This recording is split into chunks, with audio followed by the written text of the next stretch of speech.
கர்த்தருடைய நாமத்துக்கு மகிமை உண்டாவதாக. டிஓசி மினிஸ்ட்ரிஸ் சார்பாக உங்களை அனைவரையும் வாழ்த்தி வரவேற்கிறோம்.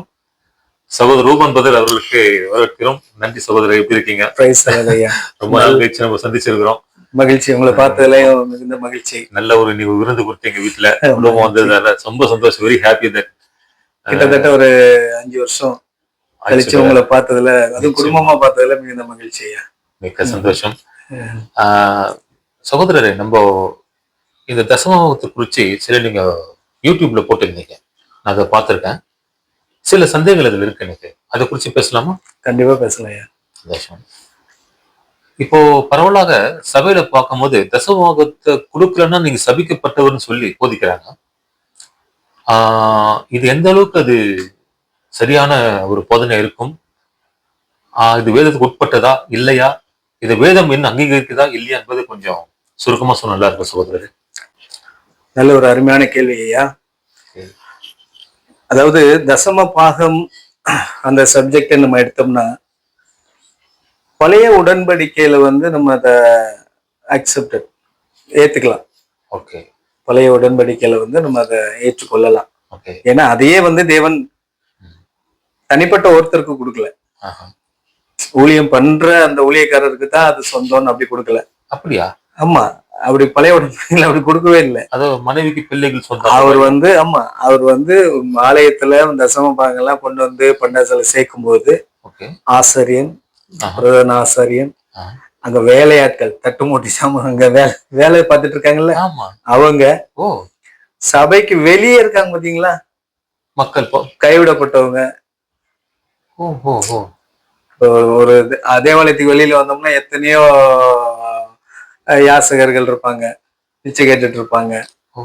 அவங்களுக்கு கூட நம்ம செய்யணும். இதுல இருந்து இந்த தசம பாகம் வருதுன்னா, கலைஞத்துக்கு வருது, பண்டாசாலை வருதுன்னா, இதை எடுத்து அங்க இருக்கிற எல்லாருக்கும், தேவாலயத்துல பழைய உடன்படிக்கையில சபையில இருக்கிற பாடகர்கள், இசை வாசிக்கிறவங்க கூட இதுல பங்குதாரர்களா இருக்காங்க. என்ன சொல்றீங்க? நிஜமா? அப்படியா? பழைய உடன்படிக்கையில அப்படிதான் இருக்கு. ஆனா அதையே அன்னைக்கே நிறைய பேர் இந்த தசம பாகங்களை அன்னைக்கு ரொம்ப ஆசைப்பட்டவங்களாம் உண்டு.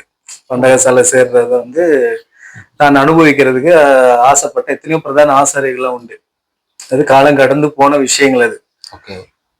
ஆனா அதே தசம பாகம் இங்க புதிய உடன்படிக்கைகளை அது அப்படியே வருதுன்னு சொல்லி இன்னைக்கு இருக்கிற ஊழியர்கள் அதை எடுத்து பேசுறாங்கன்னும் போது அது அவங்களுடைய அறியாமை ரொம்ப ஆச்சரியமா இருக்கு. ஏன்னா இது பரவலா போயிடுச்சு. ஆனா அதை விட ஒரு முக்கியமா என்னன்னா, இப்ப நீங்க கேட்ட கேள்வி தசம பாகம் கொடுக்கலன்னா சபிக்கப்பட்டவங்க அப்படின்னு பேசுறது அது நம்ம இல்ல, நீ தசம கொடுக்கலன்னா நீ மருத்துவமனைக்கு செலவு பண்ணுவதுக்கு பதிலா அப்படின்லாம் ஒரு போதை நடக்குது சில இடத்துல. நான் பார்த்திருக்கேன் நிறைய மீட்டிங். ஆமா, நிறைய கன்வென்ஷன் அட்டன் பண்ணும்போது, சில சபைக்கு நம்மளை பேச கூப்பிடும் போது அங்க இருக்க பாஸ்டர் அந்த காணிக்கை நேரங்கள்ல இந்த மாதிரிலாம் பேசுவாங்க. தசமெல்லாம் கரெக்டா வந்துடணும், இல்லைன்னா உங்களுக்கு மருத்துவமனைக்கு தான் செலவு பண்ணுவீங்க, அதனால உங்களுக்கு சாபம் வரும், அப்படிலாம் பேசியிருக்கிறாங்க. நான் நிறைய பேர் சொல்லியிருக்கேன் அவ்வளவு பேசக்கூடாதுன்னு. ஏன்னா புதிய உடன்படிக்கையில பழைய உடன்படிக்கையில சொல்லப்பட்ட அதே தசம பாகம் இங்க வரணும்னு சொல்லி எங்கேயுமே தேவன் கட்டளையாக, நித்திய கட்டளையாக கொடுக்கவே இல்லை. பவுல் இங்க புதிய உடன்படிக்கையில அதை அப்படியே மாத்துறாரு. ஆவியானவர் பவுல் மூலமா என்ன பண்றாருன்னா, புதிய உடன்படிக்கைக்கு அதை அப்படியே சப்ஜெக்டே மாத்துறாரு. எப்படி மாத்துறாருன்னு பாத்தீங்கன்னா, நீ கட்டாயம் இல்லைன்றாரு. இங்க குறைந்தீர்ல எழுதுறாரு, கட்டாயமா இல்ல, விசனமா இல்லைன்றார். ஆனா பவுல் ஆவியானவர் சொன்னதின்படி இன்னைக்கு புதிய உடன்படிக்கையில செஞ்சாங்கன்னா 10ல் 1 பழைய உடன்படிக்கை வாங்குறாங்க பாருங்க, அதை விட அதிகமாவே சபைக்கு வரும், அதை விட அதிகமாவே வரும் சபைக்கு. ஆனா இவங்க என்ன பண்ணிட்டாங்கன்னா, லிமிட் பண்ணிட்டாங்க. 10ல் 1 நீ கொடுன்னு சொல்லி, அது ஒரு கணக்குக்காக வேலை பார்க்கறவங்க உண்டு. இப்ப எப்படின்னா, ஒரு 10,000 ரூபாய் சம்பளம் வாங்குறாங்கன்னு வைங்களேன் ஒரு குடும்பத்துல, ஒரு 20,000. இப்ப கணவன் மனைவி வேலைக்கு போறாங்க, இவங்க ஒரு 10,000, அவங்க ஒரு 10,000, 20,000 வாங்குறாங்கன்னா 10ல் 1ன்னு சொல்லி அவங்க 2,000 ரூபாய் என்ன பண்ணணும்னா சபைக்கு எடுத்து வைக்கணும். 100 குடும்பத்தை எடுத்து வச்சாங்கன்னா 2 லட்சம் ரூபாய். இப்படி ஒரு கணக்கு இந்த காலத்துல ஊழியத்துல அப்படி நிறைய பேர் போட்டுட்டாங்க. இத்தனை பேர் அவ்வளவு வரும் அப்படின்னு. ஆனா இன்னைக்கு பல ஆயிரம், பல லட்சங்கள் வருது.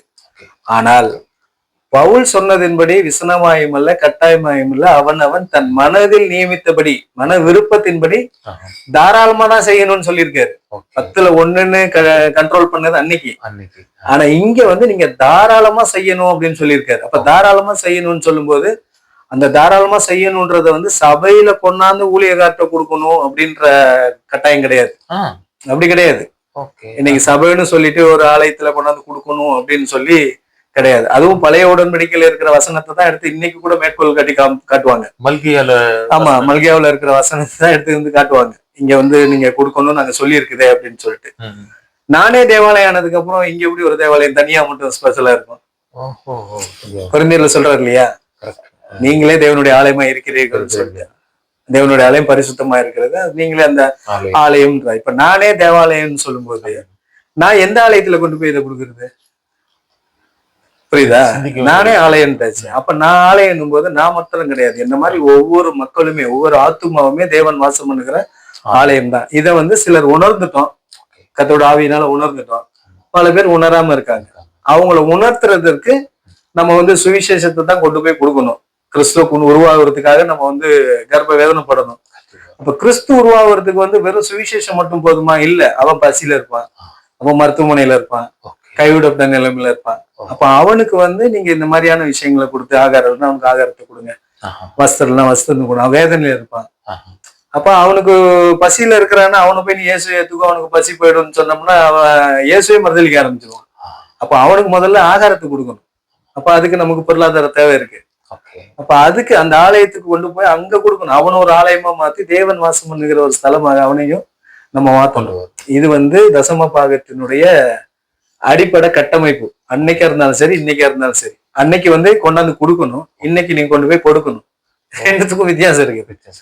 அதை வந்து இவங்க வந்து இத சத்தியத்தை பிரசங்கிக்காம எல்லாத்தையும் இங்க கொண்டு வாங்க கொண்டு வரலன்னா உங்களுக்கு சாபம் வரும், நோய் வரும், அது வரும், இது வரும்னு சொல்லி ஏமாத்துறது வந்து உதகர்களுடைய அறியாமை, பிசாசனுடைய ராஜதந்திரம். சரி, இப்போ அநேகர் போதகர்கள் காலகட்டத்தில் பார்க்கும்போது இந்த மாதிரி ஒரு தசம பாகன்ற ஒரு காரியத்துல கட்டாயமா வந்து கொடுக்கணுன்ற மாதிரி போதிக்கிறாங்க.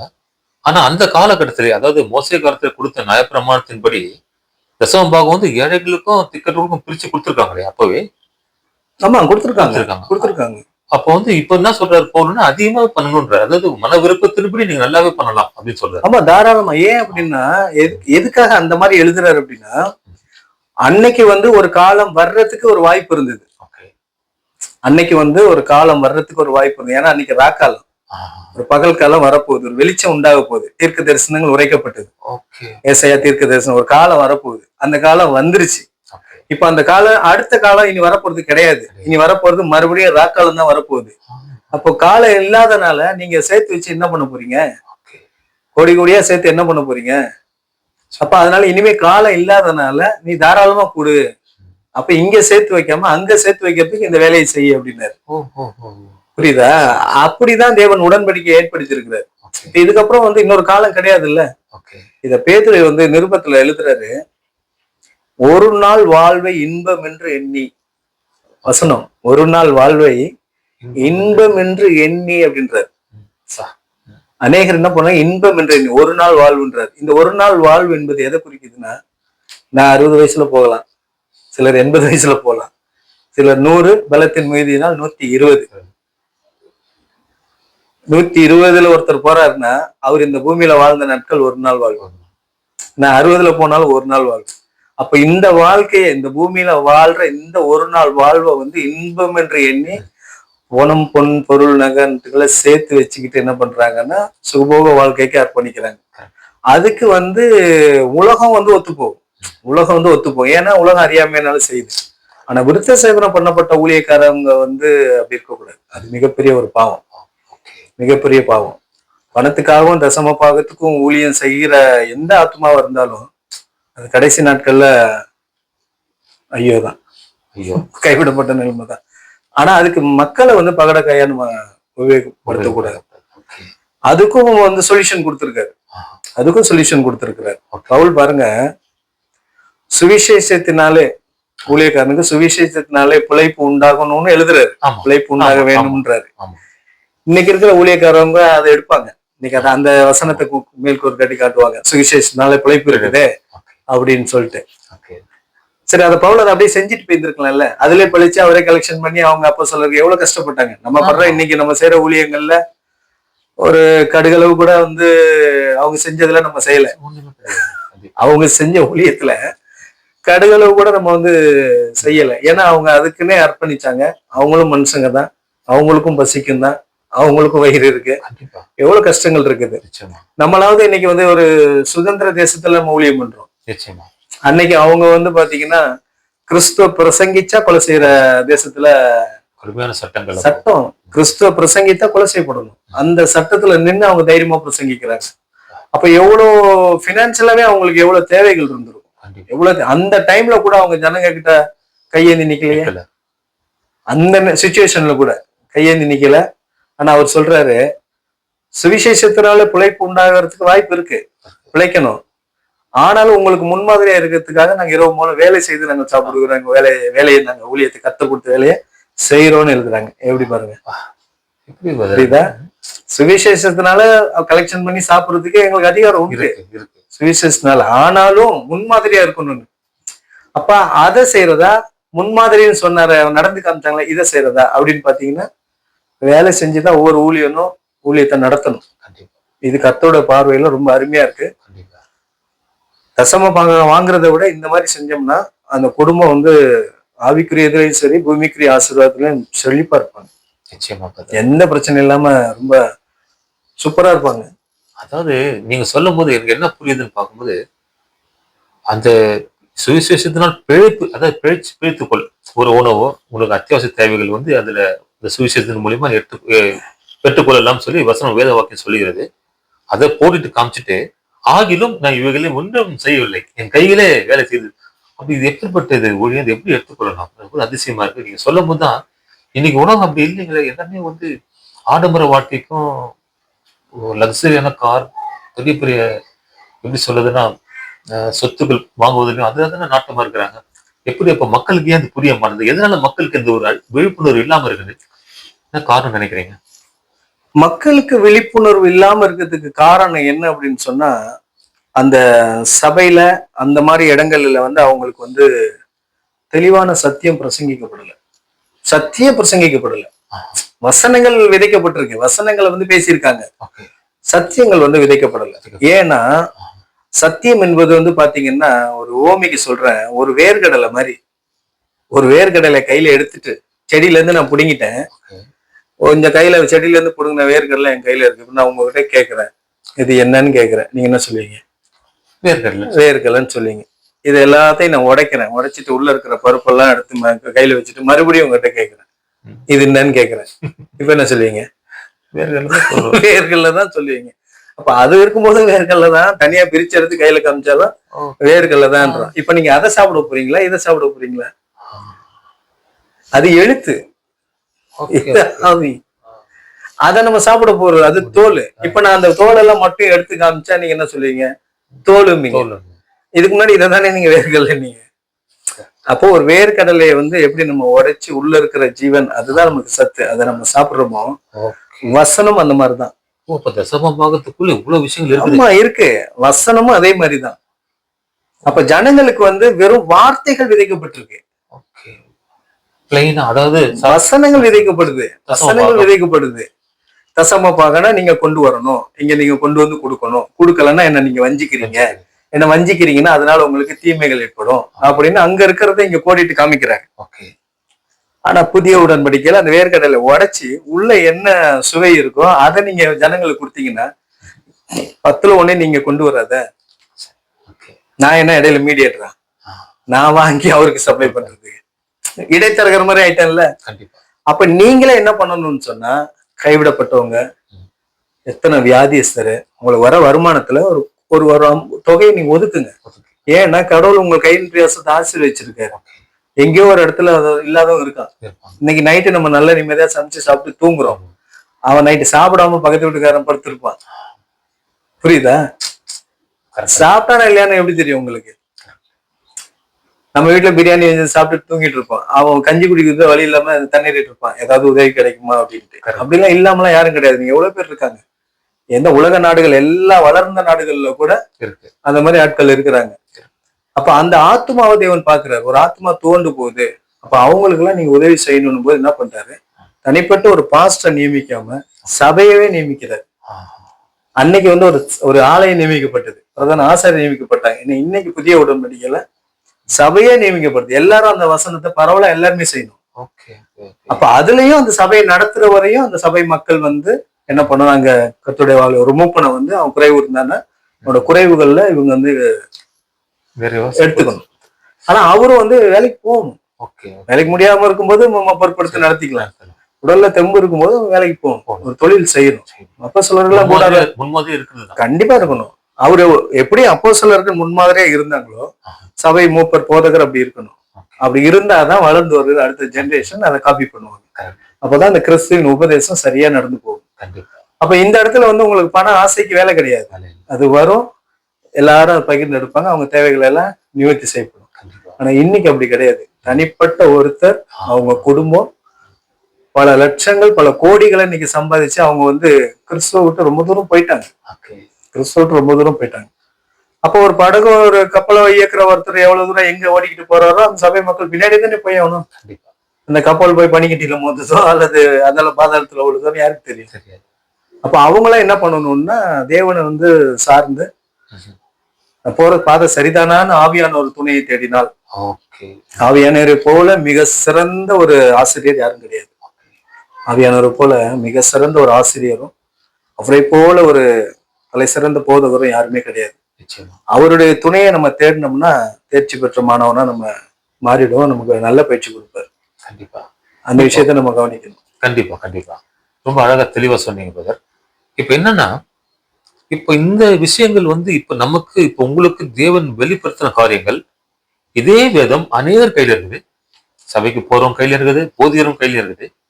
ஏன் இது அவங்க கண்களுக்கு புலப்படல இந்த விஷயங்கள்? இது வேதத்தை தெளிவா சொல்லப்பட்டிருக்கு. நீ சொல்ற காரியம் அனைத்தும் வேதத்துக்கு உட்பட்டவைகள் தான். அப்படி இருக்கிற பட்சத்துல எதனால வந்து இது சரி ஓகே, அது சபை நடத்துறவங்களுக்கு வந்து அவங்க ஒரு ஆதாய தொழில செய்யறாங்க, அதனால உங்களுக்கு கண்களுக்கு மறைக்கப்படுதுன்னு சொல்ல முடியாது. கண்கள் தெரிந்திருந்தாலும் அதை அவங்க இக்னோர் பண்ணிடுறாங்க. அது அது அதை விட்டுட்டு வேற டைமென்ஷன்ல கொண்டு போறாங்க. ஆனால் போற மக்களுக்கு இது தெரியாம இருக்கிறது காரணம் வந்து வேதத்தை திறந்து தியானிக்காம இருக்கிற காரணம் இருக்குமோ? இல்ல, தியானிக்கிறதே வந்து பாத்தீங்கன்னா ஐயா, நல்ல அருமையான ஒரு கேள்வி. வேதத்தை தியானிக்கிறதே வந்து பாத்தீங்கன்னா முதல்ல இந்த தியானம்ன்றதே என்னன்றதை நம்ம வந்து தெரிஞ்சுக்கணும். உலகத்துல இருக்க மக்களை போய் தியானம்னா என்னன்னு கேட்டீங்கன்னா கையகால் அப்படி வச்சுக்கிட்டு அப்படியே யோகாசனம் இருந்தா அதுக்கு பேர் தியானம். ஒரு மனசை ஒரு நிலைப்படுத்தணும் தியானம் அப்படின்வாங்க. ஆனா ஸ்பிரிச்சுவலுக்குள்ள நீங்க வரும்போது தியானம் என்பது வந்து பாத்தீங்கன்னா உங்களுக்கு ஜெபமாகவும் வேத வசனங்களின் மறைபொருள்களை தேடக்கூடியதாகவும் இருக்கு தியானம் என்றது. ஏன்னா நீங்க நல்லா கவனிச்சு பாருங்க, சங்கீதத்துல கர்த்தருடைய வேதத்தில் பிரியமாய் இருந்து இரவும் பகலும் ஜெபிக்கிற மனுஷன் பாக்கியவான்னு இருக்காது. இல்ல, தியானமா இருக்கிற மனுஷன் பாக்கியவான் தான் இருக்கும். இரவும் பகலும் ஜெபிக்கிற மனுஷன் பாக்கியவான், அதுக்காக இரவும் போலும் ஜெபிக்கிறவன் சபிக்கப்பட்டவன் அர்த்தம் கிடையாது. ஆனா அவர் எதுக்கு சர்டிஃபிகேட் பண்றாரு, இரவும் பகலும் தியானிக்கிற மனுஷன் பாக்கியவான்றாரு. அப்ப தியானம் என்பது என்னன்னா வேத வசனங்களை ஆராயணும். அதுக்கு இன்னும் பல ஆதாரமான வசனங்கள் உண்டு. அவர் சொல்றாரு வேதத்தையும் சாட்சி ஆகமத்தையும் ஒப்பிட்டு பார்க்கணும்ன்றார். வேதத்தையும் சாட்சி ஆகமத்தையும். அப்ப சாட்சி ஆகமன்றது வந்து புதிய உடன்படிக்கை, கிறிஸ்துவனுடைய உபதேசங்கள். வேதம் என்பது பழைய உடன்படிக்கை, எழுத்து. இரண்டையுமே வந்து இது ஆவி. இரண்டையுமே வந்து என்ன பண்ணணும்னு சொன்னா ஒப்பிட்டு பார்க்கணுமா, கம்பேர் பண்ணி பார்க்கணும்ன்றாரு. ஒப்பிட்டு பார்க்காதவர்களுக்கு அடுத்ததான் ஹைலைட், விடியற்காலத்து வெளிச்சம் இல்லைங்கிறார். சாட்சி ஆகமத்தையும் வேதாகமத்தையும் ஒப்பிட்டு பார்க்கணும். ஒப்பிட்டு பார்க்கலன்னா விடியற்காலத்து வெளிச்சம் இல்லைன்றாரு. விடியற்காலத்து வெளிச்சம் என்பது ரட்சிப்பு. அவனுக்கு ரட்சிப்பு கிடையாது. அதாவது நீங்க சொல்றது வந்து எக்ஸ்போசிட்டரி மெசேஜ் சொல்லுவாங்க நினைக்கிறேன் இங்கிலீஷ்ல. இத மாதிரி இதான் பார்க்கணும்னு வேதமே சொல்லப்பட்டிருக்கு, சொல்லியிருக்கு. ஆனா இன்னைக்கு சபையில கூட அந்த மாதிரி போதிக்கிறது இல்லைங்க, எங்கேயுமே போதிக்கிறது கிடையாது. அது ரொம்ப கஷ்டம். ஏன் அதான் சொல்றேன், ஏன் அப்படின்னு சொன்னா அவங்களுடைய தேடுதல் என்னன்றது வந்து அவன் இருதயம் எதை விரும்புகிறதோ அதை நோக்கி தான் பயணிக்கும். அவன் இருதயம் எதை விரும்புதோ அதை நோக்கி தானே பயணிக்க ஆரம்பிப்பாங்க. சரி, அதுக்கு எவ்வளவு வியாபாரம் பண்ணல புனிதமான இந்த வழியில. அதுதான் என்னோட உங்களுக்கு மட்டும் இல்லையா, சத்தியத்தை அறிந்த எத்தனையோ பரிசுத்தவான்கள் இந்த பூமியில இருக்காங்க. நம்ம எல்லாருமே சொல்ல முடியாது. எவ்வளோ பேர் தியாகம் பண்ணி நம்ம அந்த இந்த மலைவாழ் பகுதியில ஊழியம் செய்யற ஊழியக்காரங்களாம் எனக்கு சில பேர் பழக்கம். அவங்களுடைய காரியங்கள்லாம் கேட்டீங்கன்னா ரத்த கண்ணீர் வந்துடும். அவ்வளவு கஷ்டப்பட்டு இன்னமும் கர்த்தரோட வார்த்தைகளை யாராவது ஒருத்தர் மனம் திரும்ப மாட்டானா, யாராவது ஒருத்தர் ஏற்றுக்கொள்ள மாட்டானான்ட்டு எப்படி எத்தனை கிலோமீட்டர் நடந்து போய் கிராமங்கள்ல ஊழியம், எத்தனை மலைப்பகுதி, காடுகள், வனவிலங்குகள், உயிருக்கு ஆபத்தான சூழ்நிலை. ஏன் அவங்களாம் இறங்கி வந்து பட்டணத்துல அழகா நடத்திட்டு போனாங்கன்னா சுகபோகமா வரலாமே? அப்ப இவங்களை கம்பேர் பண்ணும்போது அவங்க எங்க நிக்கிறாங்க பாருங்க. இதெல்லாம் வெறுத்துதான் அவங்க எல்லாம் அந்த பக்கம் போயிருக்காங்க. அப்ப தேவன் எங்க இருக்கிறாரு?